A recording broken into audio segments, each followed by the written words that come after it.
House will come back to order. House will come back to order. The clerk will read the caption to a group of privileged resolutions. The clerk will read. Commending and congratulating Zachary Shaver, recognizing Dr. Heike Fuller for her achievements in promoting diplomatic relations between the state of Georgia, the southeast region of the United States of America, and the Federal Republic of Germany. Recognizing and commending Family and Consumer Sciences. Commending the University of Georgia 4-H program. Commending and congratulating Matthew Charles Buckley. Commending the Georgia Academy of Audiology and recognizing January 28th, 2020 as Georgia Academy of Audiology Day at the State Capitol. Recognizing and commending Ralph M. Owens as his outstanding public service as Mayor of Livonia.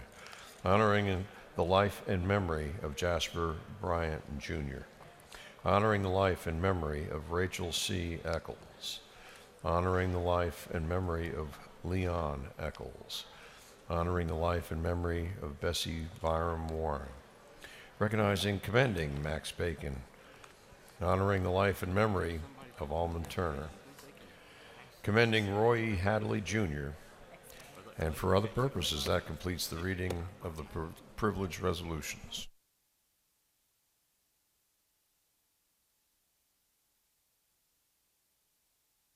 Is there any objection to adopting the privileged resolutions? The chair hears none, and the resolutions are adopted.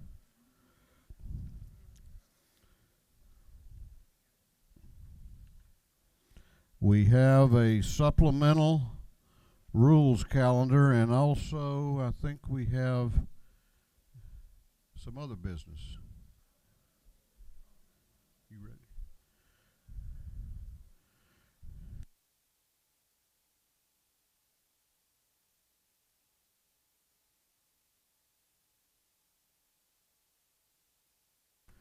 Chair recognizes the chairman of the House Ways and Means Committee, Chairman Harrell, for a motion. Thank you, Mr. Speaker. Ladies and gentlemen in the House, I move that we adopt the Conference Committee report on House Bill 276. Chairman Harrell has moved that this House adopt the Committee of Conference report on House Bill 276. The clerk will read the Conference Committee report. The committees of conference on House Bill 276 recommend that both the Senate and the House of Representatives recede from their positions and that the attached committee of conference substitute to HB 276 be adopted.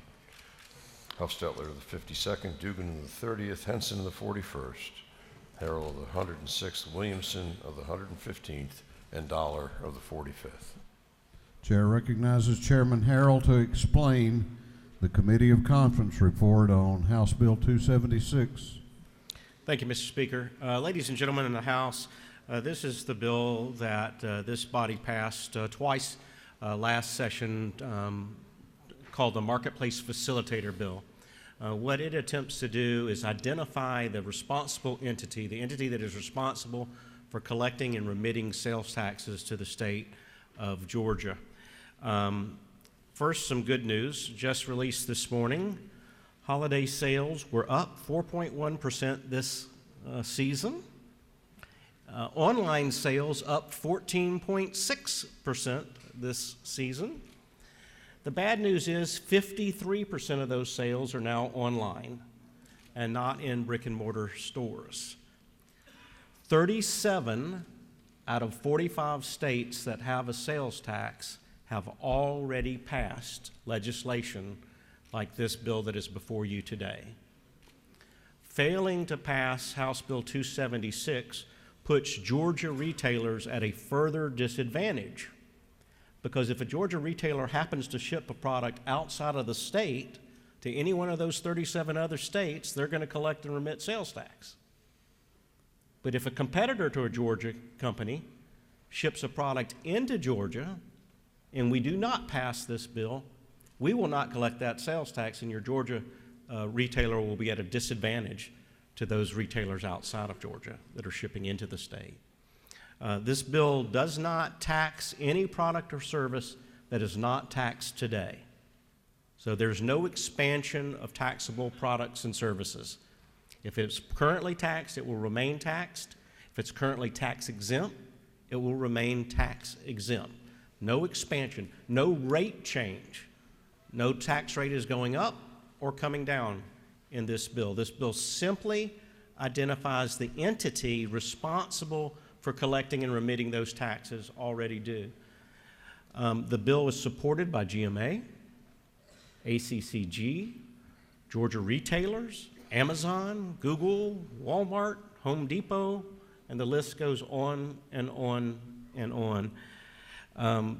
You'll recall some of our rideshare companies were concerned in years past from Uber. The item on the newspaper's website this morning is incorrect.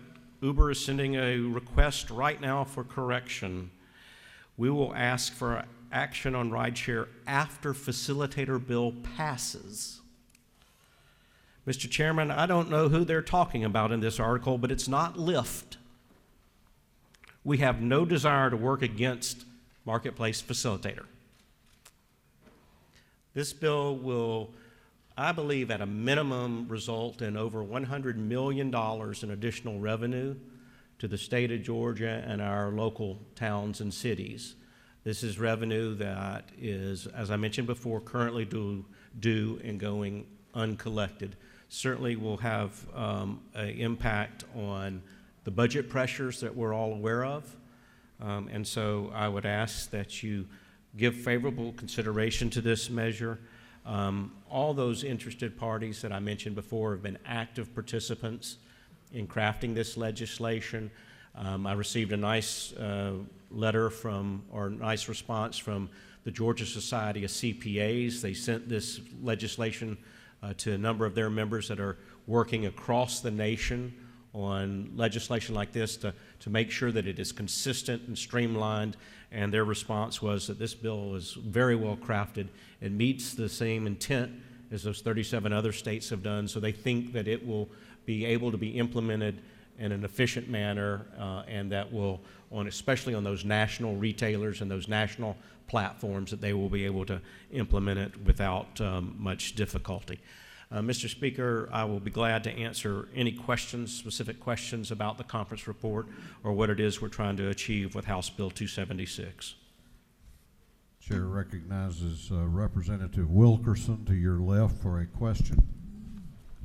Thank you, Mr. Speaker. Does the gentleman yield? I do, yes, sir. You say that there's not going to be any new taxes, but $150 million is coming into the state. I guess my concern is not necessarily leveling the playing field. I agree with that. It is, why do we have to wait to fix the Uber Lyft side? Because I'm fine with you working out a deal with Uber and Lyft, but I actually represent the 50,000 plus people at home that are going to be paying more in taxes that use Uber and Lyft as a way to get around. For a lot of lower income families, that is their transportation services. To that point, Cobb County is actually looking at Uber and Lyft as a way to be their transit system. So is there a reason why we did not include the 5 lines that the Senate had in the original bill to exclude Uber and Lyft? Several reasons, yes, sir. First, there is a question of whether or not that service is taxable or not. That question is before the tax tribunal today in litigation.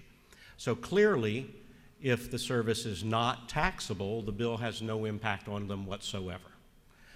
Second, as going through this process, as you might imagine, there are a number of different groups and entities that wanted a special favor for that industry or a special favor for that company, beginning to open the bill to say we're going to credit this company or this industry with a special favor in the bill would lead to multiple companies and industries making the same request, which would effectively collapse the ability to pass the bill at all. So what you have before you today is an absolutely clean measure that does not carve out any industry. You would expect that there will be other groups and industries going forward that may have standalone legislation, just as we do every year in Ways and Means with a credit or an exemption for one industry or another. And we think that that's the better, more appropriate way to handle the evaluation of that request as a standalone measure. Does the gentleman further yield? Yes, sir. So to that point, whether you open that bill up now, whether you open that bill up later, we will be passing one of the largest tax increases on the state of Georgia. And all I can worry about right now is the bill in front of me. So Is it not true that I am very concerned about passing that tax increase when we heard this same promise 10 months ago that Uber or Lyft would be fixed? So is that not true? I would disagree, Representative. And this, again, you make a judgment for yourself. Is the service taxable or not? If it is not, this bill has no effect on it. If it is taxable, I would ask you to ask the follow-up question, why has that tax not been paid?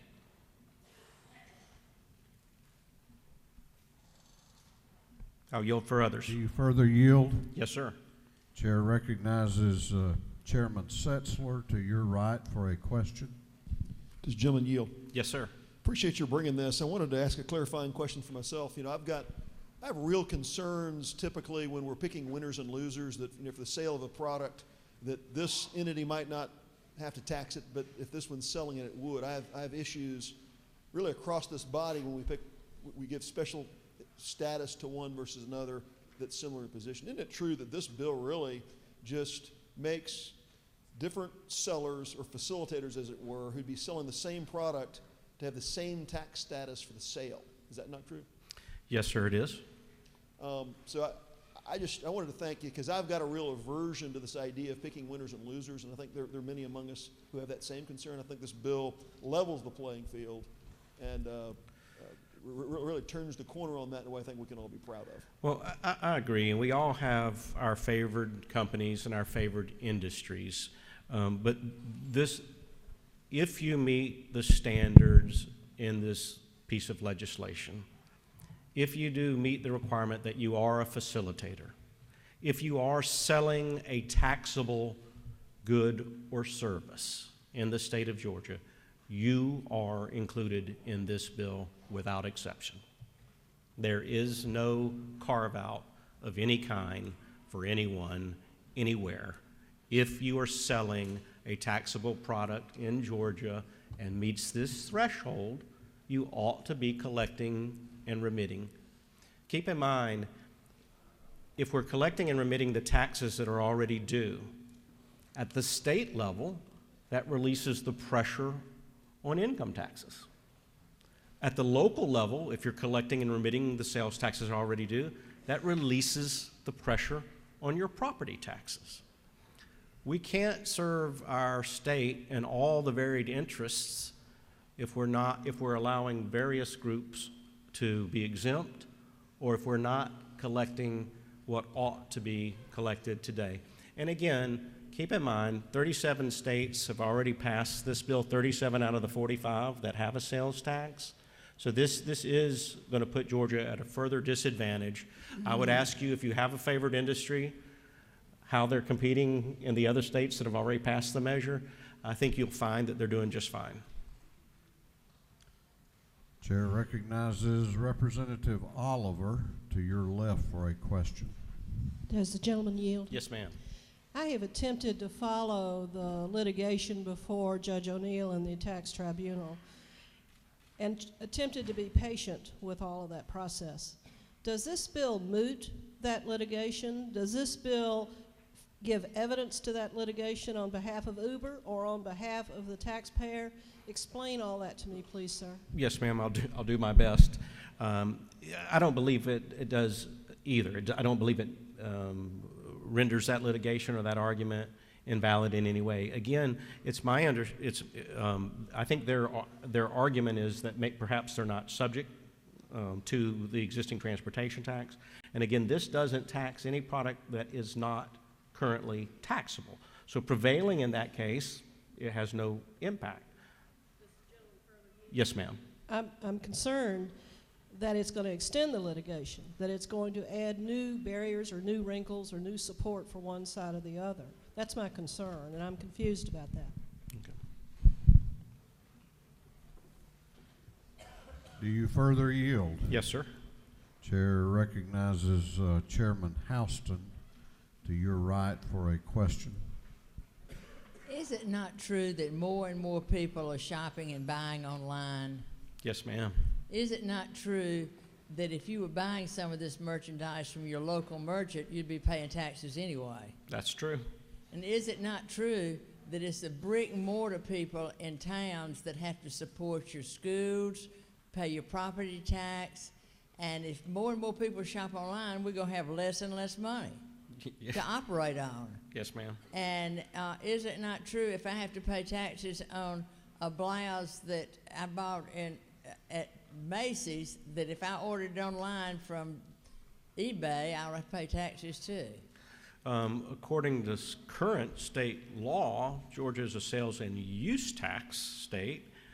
You, the consumer, are liable for the same equivalent value as a use tax, but as you understand, it's impossible to collect from 11 million individual consumers. And what this bill does, it says that online facilitator, that out-of-line facilitator that sold you that blouse will collect and remit on your behalf. Well, isn't it not true that the facilitator has to have a certain, is it 100,000? Yes, ma'am. That's the minimum threshold. Minimum threshold's 100,000. Yes, well, ma'am. isn't that true if we're going to stand up for our local merchants and try to keep economy on a local scale, especially in a small town, you'll vote for this bill? I would hope that's the case. Yes, ma'am.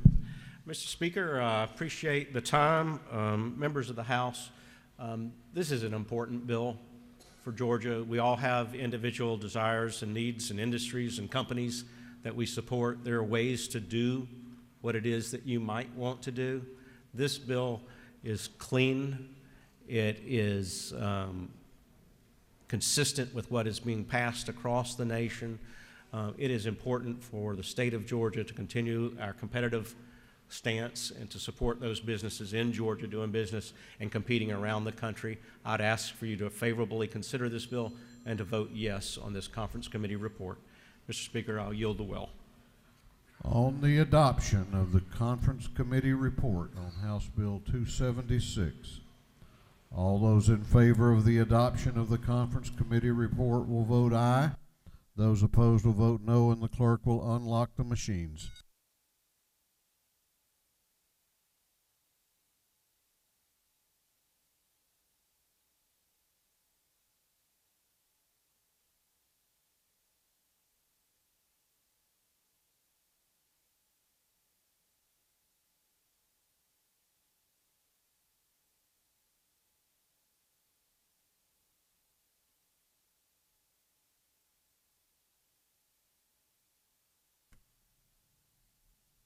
Have all members voted?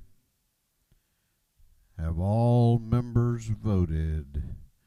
If so, the clerk will lock the machine on the adoption of the Committee of Conference report. The ayes are 111, the nays are 54. This House has adopted the Conference Committee report on House Bill 276.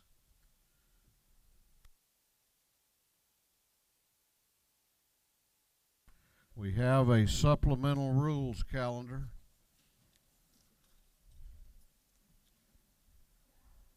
Clerk will read House Resolution 882.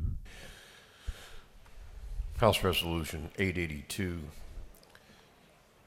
by Clark of the 147th and others, recognizing and commending President Donald J. Trump and the brave men and women of the United States Armed Forces and intelligence agencies on their successful military operation that neutralized Qasem Soleimani, and for other purposes. This resolution having been referred to the Committee on Defense and Veterans Affairs, that committee recommends that this resolution be adopted by committee substitute.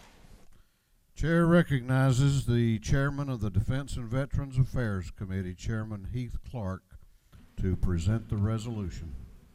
Thank you, Mr. Speaker, members of the House. On January 3rd, 2020, members of the U.S. Armed Forces carried out a successful mission to eliminate Qasem Soleimani. This mission was ordered by the President of the United States, and the mission was authorized based on intelligence gathered by the intelligence community. Soleimani was the leader of the Quds Force, a group that the United States designated a terrorist organization in 2007. 4 years later, in 2011, the United States announced new sanctions on him and 3 other senior leaders of the Quds Force. in connection with a plot to assassinate the Saudi ambassador to the United States. The United Nations, at that same time, placed a travel ban on Soleimani. This is a designation only for the most dangerous people in the world. Soleimani was responsible for killing over 600 American soldiers and maiming thousands more. There are American citizens without limbs today in all of our VAs across this country, hospitals, because of this man. This resolution we have today is simple, and it's to urge the support and commend the intelligence agencies that gathered the information, the brave men and women of the United States Armed Forces, and the Commander-in-Chief, President Trump, for this successful mission, a mission that resulted in the loss of 0 innocent civilian life because of the precision and excellence of our men and women in the armed forces and the intelligence community that gathered the information to carry out this successful mission. And with that, Mr. Speaker, I will yield for any questions. You have a couple of questions. I will yield. Chair recognizes Representative Rogers to your right for a question. Thank you, Mr. Speaker. Will the gentleman yield? I yield. Is it not true that there are protocols in place that the Commander-in-Chief uses to make decisions of this nature? That's absolutely true. And is it not also true that those protocols have a long and storied history dating back all the way 50, 60, 70 years with national security advisors, intelligence agencies, and everything else, and that those protocols have been used for the President to make a decision to keep Americans safe, including the Georgians that are currently serving in the Middle East? That's correct, yes, sir. And is it not further true that this country has always had the resolution that we would not, in any form or fashion, tolerate terrorism? That is correct. Thank you, sir. Thank you. Chair recognizes Chairman Tarvin to your right for a question. Thank you, Mr. Speaker. Does the gentleman yield? I yield. Is it not true, after I heard of this resolution, I spoke with you on my findings shortly after this event took place, people I had met through the defense supply chain at DSCP, Native Army Soldier Center, and Quantico, and including some people in the CIA, that their findings were that this person had been at war with us for years, including being responsible for killing hundreds of Americans and our allies, killing and maiming our allies and ourselves with loss of limb, returned home with disabilities, plus thousands of his own people. Is that not true? That is true. Is it not further true that this resolution speaks directly to the event of January the 3rd, when this individual was taken out? And it commends our armed forces, our military intelligence, CIA intelligence, and our commander-in-chief. That's correct. This is specific to a certain mission, and commending and urging the support for everybody involved in that operation. On January the 3rd, That's which correct. is 2 weeks ago from tomorrow. And I think it's very appropriate and a timely resolution. Thank you. Thank you. Chair recognizes Representative Petrie to your left for a question. Thank you, Mr. Speaker. Does the gentleman yield? I yield. Sir, is it not true that peace-loving people all over the globe celebrated the death of Soleimani? I believe that to be true. And is it not true that the country of Yemen celebrated the death of Soleimani and stated, and I'm going to quote this, quote, "Soleimani worked to destabilize security and stability in the region and in our country. He and the Iranian regime, the chief sponsor of terrorism in the world, are responsible for killing and displacing thousands of innocent people in Yemen and the Arab world," end quote. Is that not true? I believe that to be correct, yes, sir. Thank you, Mr. Chairman. Thank you. Chair recognizes Representative Saines to your right for a question. Thank you, Mr. Speaker. Does the gentleman yield? I yield. Is it not true that I'm privileged to represent the Naval Submarine Base, Kings Bay, and the brave sailors and Coast Guard and Marine Corps detachments who provide national defense through the Ohio-class submarine system? Yes, sir, that is true. Is it not true that this state has Air and Army National Guard detachments currently that put themselves in harm's way overseas? That is true. Is it not true that the decisive action of President Donald J. Trump and the brave men and women who are under his command have helped prevent unnecessary, have helped keep us in peace and keep those brave servicemen and women out of harm's way? I believe that to be true. I believe that this decisive action will prevent this man, Soleimani, from carrying out further attacks on our armed services that are currently deployed, including some of Georgia's own National Guard. Does the gentleman further yield? Yes, sir. Is it not true that there's a lot for our state to be proud of and a lot, innumerable actions of sailors, of servicemen and women across this state and across this nation that deserve equal commendation from this resolution, Yes. from the resolution, and that this scope of this bill is not to limit those brave men and women and not to give anything but a specific and timely affirmation of their sacrifice through this bill? That's correct. Thank you. I yield. Mr. Speaker, I'll take one more, if there are any. Well, you don't have any. Oh, okay.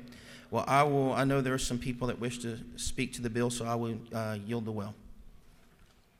There are a couple. Chair recognizes Representative Bonner to speak to the bill.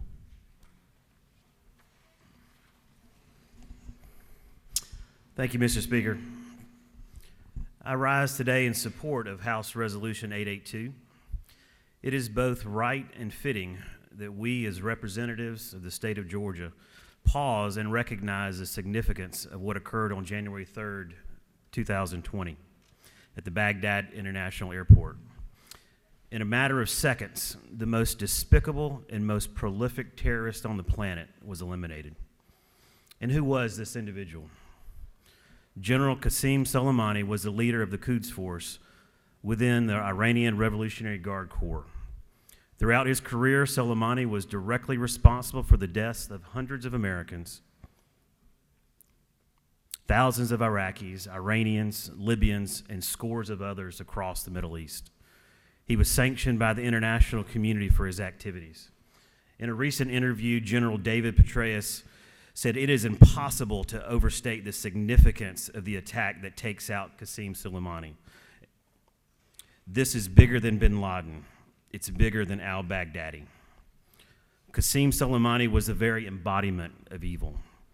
As an Army intelligence officer for over 23 years, I have served under 4 presidents, Democrat and Republican, and I have deployed in support of the global war on terror 3 times.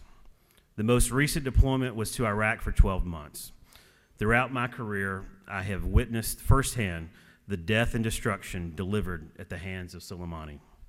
Thousands of improvised explosive devices detonated in Iraq bore the handprints of Soleimani and the IRGC. His death was the result of countless hours of intelligence collection and the precision execution by highly trained members of our armed forces. The decision, however, to eliminate this terrorist was vested in one individual, our President and Commander-in-Chief, Donald Trump. As Commander-in-Chief of our armed forces, he is the very top of the chain of command. This speaks to the importance of this decision. I applaud our President for taking decisive action to remove the world's most dangerous terrorist, and I am eternally grateful for the men and women of our intelligence communities and our armed forces for placing themselves in harm's way, no matter who holds the office of President. They are the best among us, for they are willing to give their lives for all of us. So, Mr. Speaker, I'll close where I started and say, it is fitting and right that we, as the representatives of all of Georgia to pause and recognize the significance of this event. Thank you, Mr. Speaker. I will take any questions. You have no questions. Thank you, Mr. Speaker. I will yield the well. Chair recognizes Chairman Belton to speak to the resolution.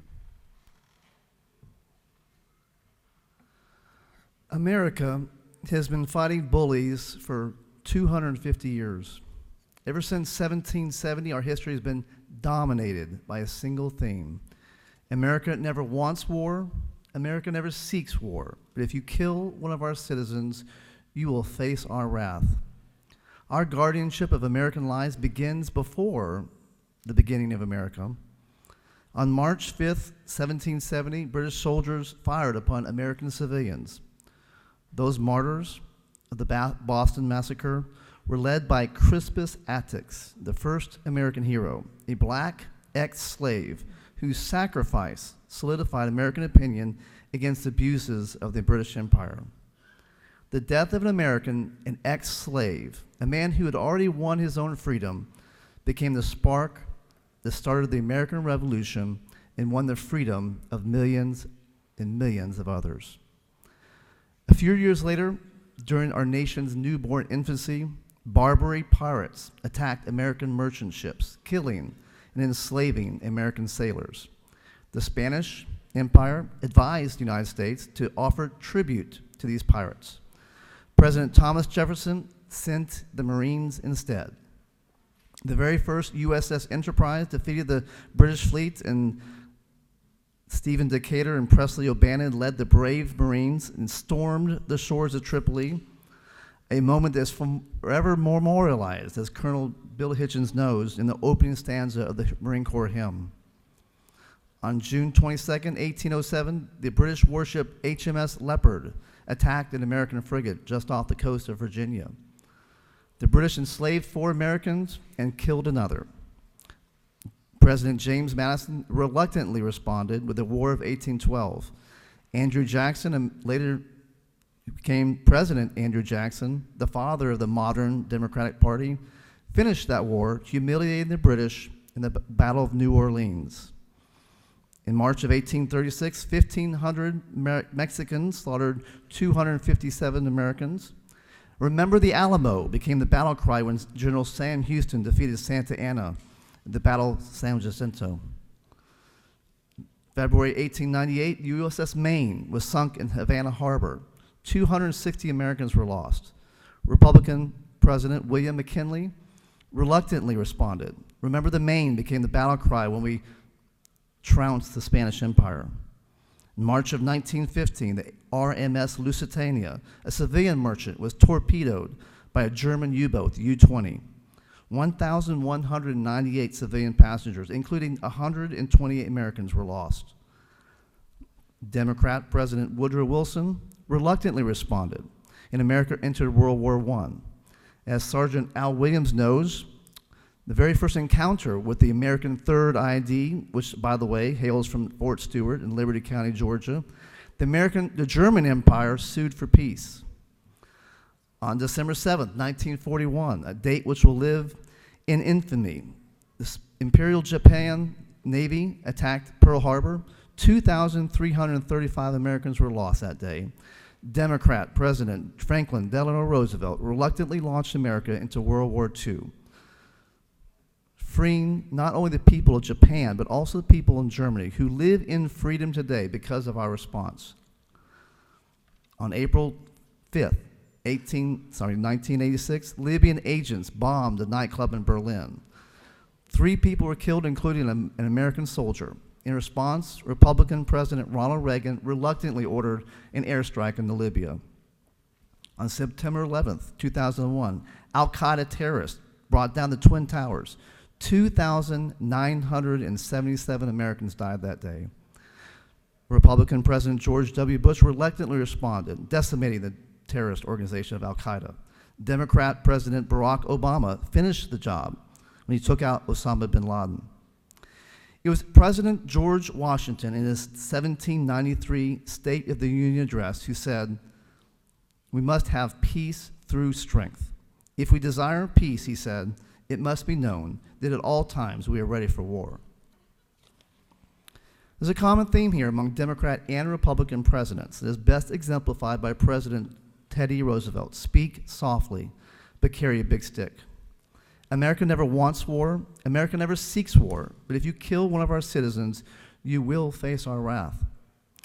The Reverend Dr. Martin Luther King Jr. eulogized the very first American martyr in the foreword of his seminal book, Why We Can't Wait.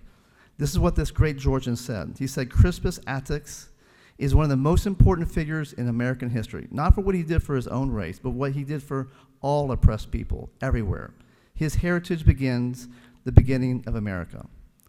The significance of these recent events pales in comparison with the monumental cultural and spiritual sacrifice of Crispus Attucks, but their principle remains the same. America's response to the murder of one of her own citizens is the same now as it was 250 years ago. America never seeks war. America does not glorify war. America hates war. But if you mess with the bull, you will get the horns. I yield the well.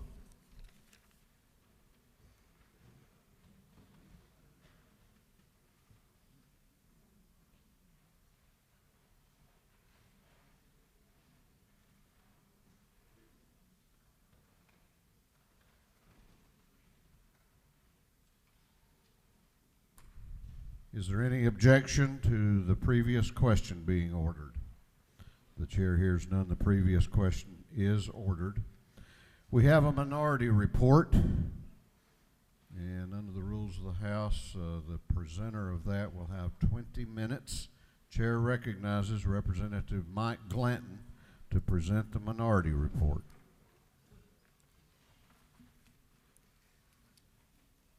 Thank you, Mr. Speaker.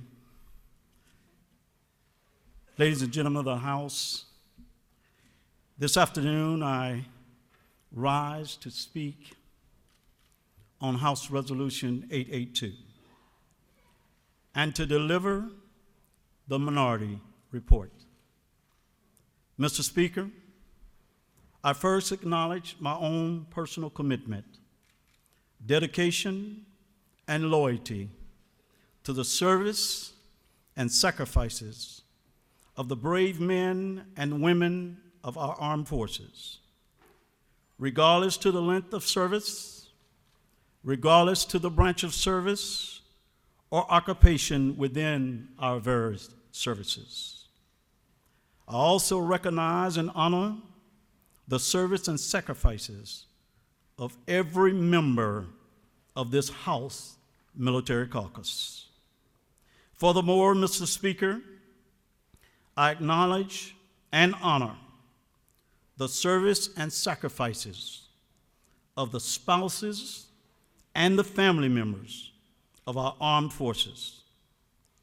Likewise, Mr. Speaker, every member of the Democrat caucus, from our leadership to our nearest rank and file member, has expressed nothing but unconditional loyalty and support to our military men and women.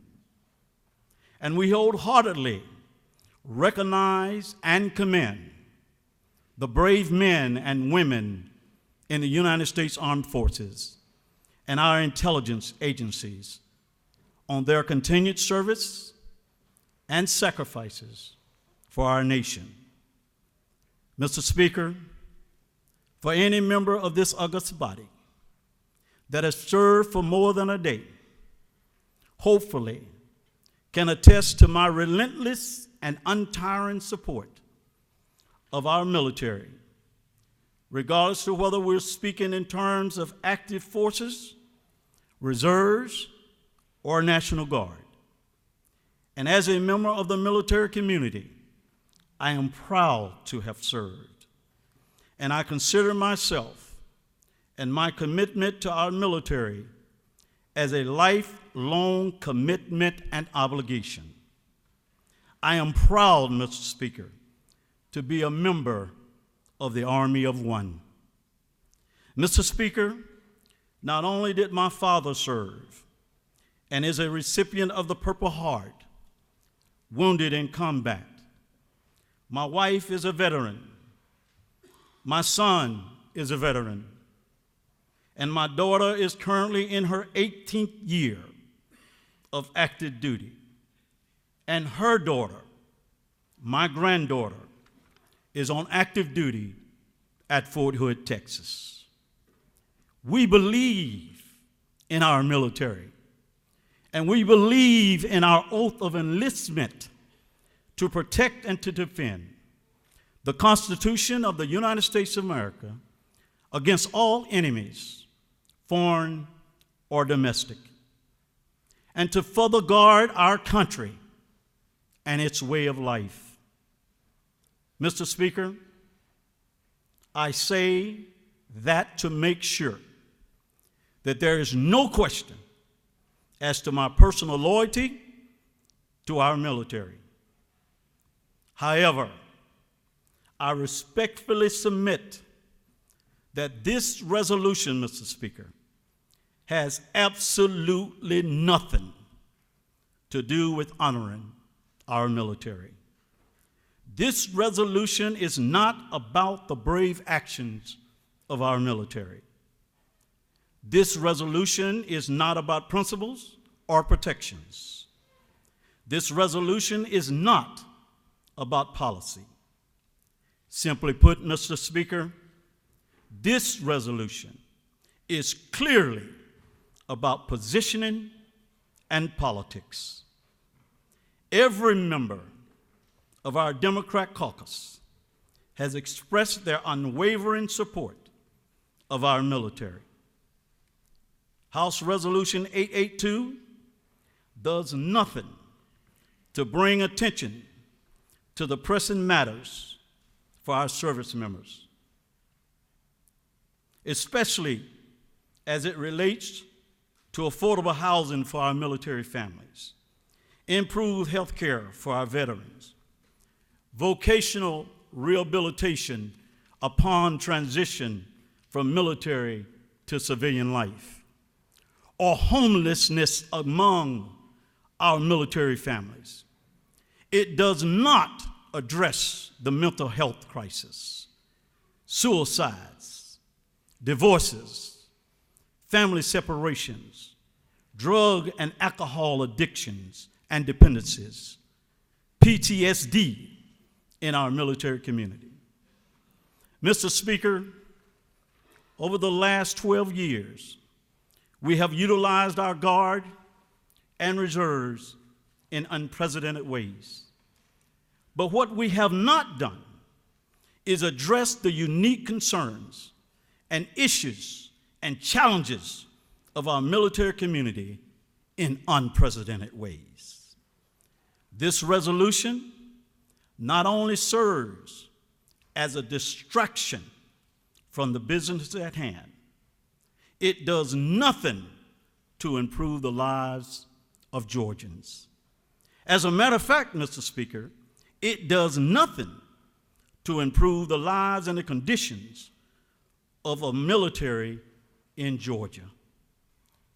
But what it does is it burns valuable and limited time that we have here at the Capitol for the legislative session to do the people's business. The business we were sent here to conduct. The Democrat caucus is interested, is ready, is capable, and certainly able to conduct the people's business. As we often say, as the #1 state in the nation to do business, that Georgia is open for business. Likewise, Mr. Speaker, the Democrat caucus is open for the people's business. Let's do business. The people of Georgia put their faith in us to utilize our 40 legislative days as efficiently and effectively as possible, ensuring that every passing moment of this session is spent in the best interest of Georgians. This resolution brings national politics into the Georgia General Assembly, when the people of Georgia would be better served by us focusing on the pressing issues facing our state. And so, the call today, Mr. Speaker, from the Democrat caucus to our Republican colleagues is simply this: let's do business. With that, Mr. Speaker, I yield the well. The gentleman has yielded the well. We now have the chairman's time, and by rule that will be 20 minutes, and the chair recognizes Chairman Clark for the chairman's time. Thank you, Mr. Speaker. I'll be brief. The gentleman from Clayton County is absolutely correct. This resolution has nothing to do with the myriad of issues that he spoke of. This is a specific a resolution on a specific event. We have had numerous bipartisan bills in this House that we led on through the Military Affairs Study Committee. That bipartisan support to address several of those issues, and we're going to continue to address several more issues that keep coming to our attention that we can address. And we've had bipartisanship across those, on those issues. I don't know when he mentioned this is partisan and politics. I don't know when it became partisan to support the men and women of our armed forces and the intelligence community and their commander-in-chief who execute a mission to take out a known terrorist. When did that become a partisan issue? When did that become something that divided us? I don't know. Maybe y'all can tell me. Because the truth is, the men and women executed a flawless mission that did not harm a single innocent civilian and took out the greatest threat to the free world, a man that had killed hundreds, if not thousands of Americans, a man who was killing his own people in his country and oppressing his own citizens, had plans to carry out more actions against United States interests. When did this become partisan? Because of the name of the commander-in-chief? With that, Mr. Speaker, I'm going to yield the remainder of my time to Representative Montahan. The gentleman has that right. The chairman has yielded the balance of his 20 minutes to Representative Montahan.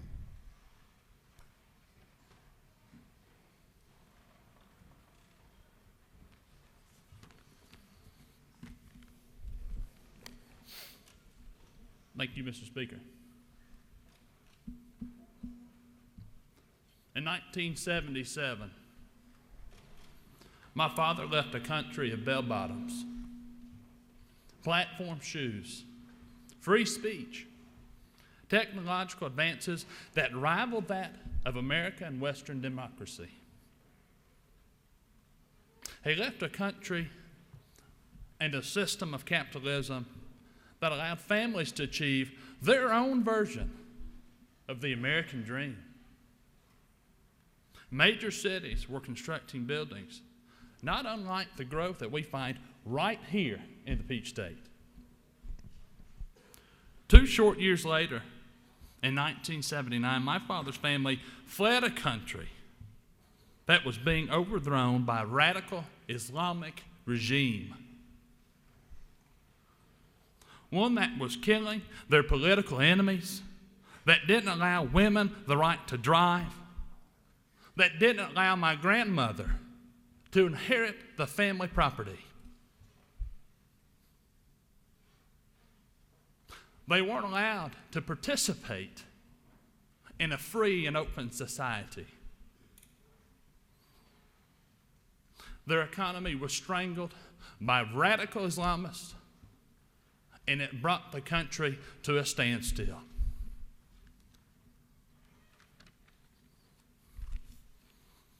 It's a sad day when we learn that there are those that would elevate a man who was both directly and indirectly responsible for the deaths of hundreds, if not thousands, of Americans. And thousands, if not tens of thousands, of Iranians. No matter your quibble with the methodology, carrying water for Soleimani, a radical Islamic terrorist, is carrying water for an Iranian mullah and their militant regime. For 41 long years, the regime of the Ayatollahs has pillaged Iran, systematically robbing the people of their wealth, their dignity, and their God-given liberties. Iran is a nation where Christian evangelism is punishable by death. Political activists, protesters, college students are imprisoned and tortured. Where the government shuts down access to the internet to stymie political rivals on a whim. This is a place where there hasn't been a legitimate election since before the release of the first IBM computer. I refuse to accept that there are members in this body who are ignorant of these facts. American Iran's history is far too long and far too well known for those members to simply not know the brutality of the regime of the Ayatollahs. Shame on them. In a day and age where there are political operatives that openly long for gulags and political re-education, we have a grim reminder that the spirit of control and oppression is never far from our own shores or within our own borders, and even within our own politics. Again, I say, shame on them. In the words of my father, as he marched with other Iranian Americans in front of President Jimmy Carter's White House in Washington, D.C. in 1979, say no to Khomeini. Say no to Khomeini. I stand before you today as a member of the Georgia House of Representatives. And I say no to radical Islamic regimes. Say no to brutal Islamic enforcers like Soleimani. My family has lived through these atrocities. They lived through the fleeing of their homes to the unknown. They felt the impacts of chaining themselves to the fence outside of a foreign U.S. embassy, knowing that if they were to return home, they would be dead anyway, at the hand of these Ayatollahs.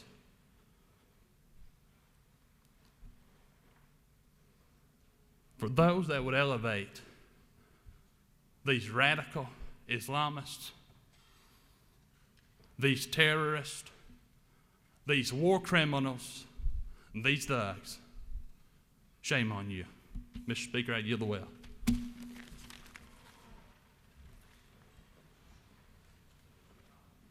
Gentleman has yielded the well.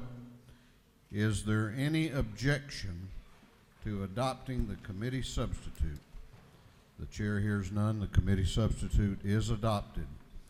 Is there any objection to agreeing to the report of the committee, which was favorable to the adoption of the resolution? The chair hears none. The report of the committee is agreed to. Shall this resolution now be adopted? All those in favor of the adoption of House Resolution 882 will vote aye. Those opposed will vote no, and the clerk will unlock the machines.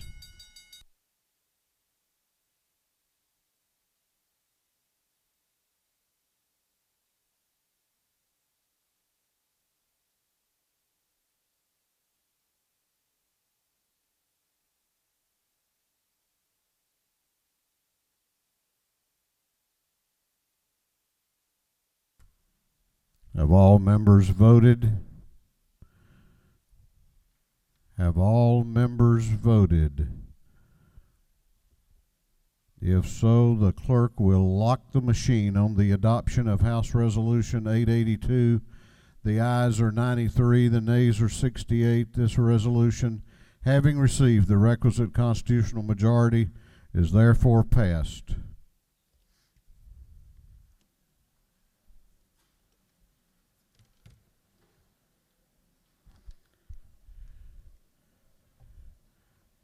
Before we come back on Monday week, we will have members who will celebrate birthdays.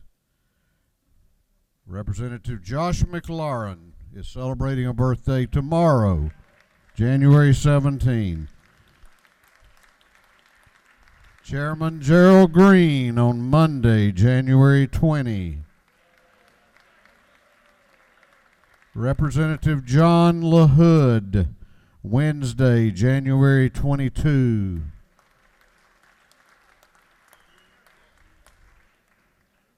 Representative Noel Williams on January 23, next Thursday. Representative Scott Turner on Thursday, January 23rd.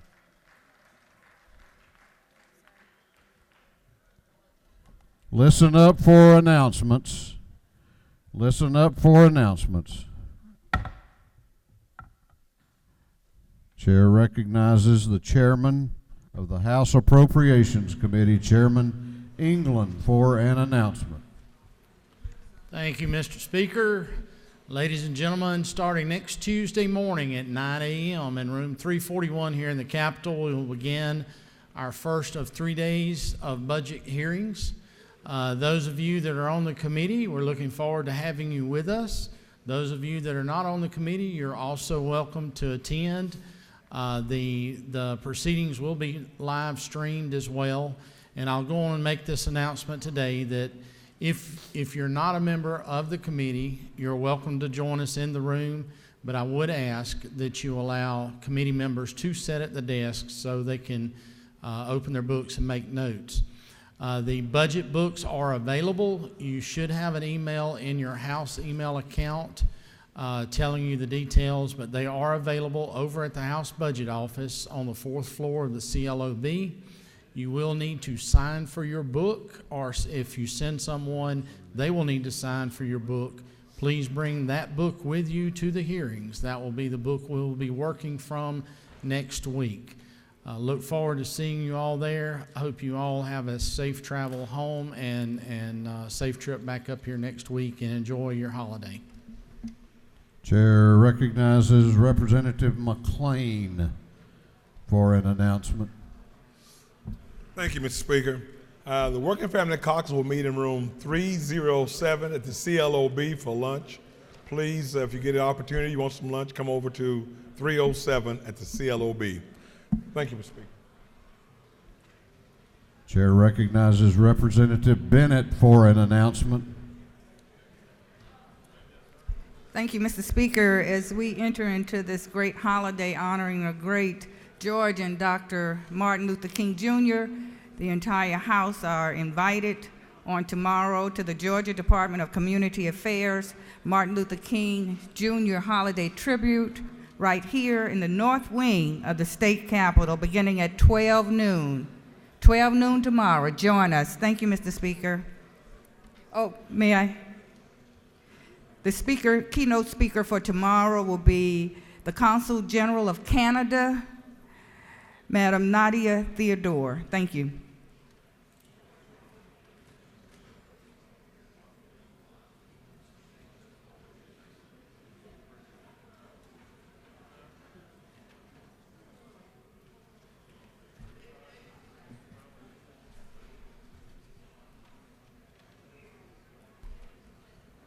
The chair recognizes the Majority Leader of the House for a motion.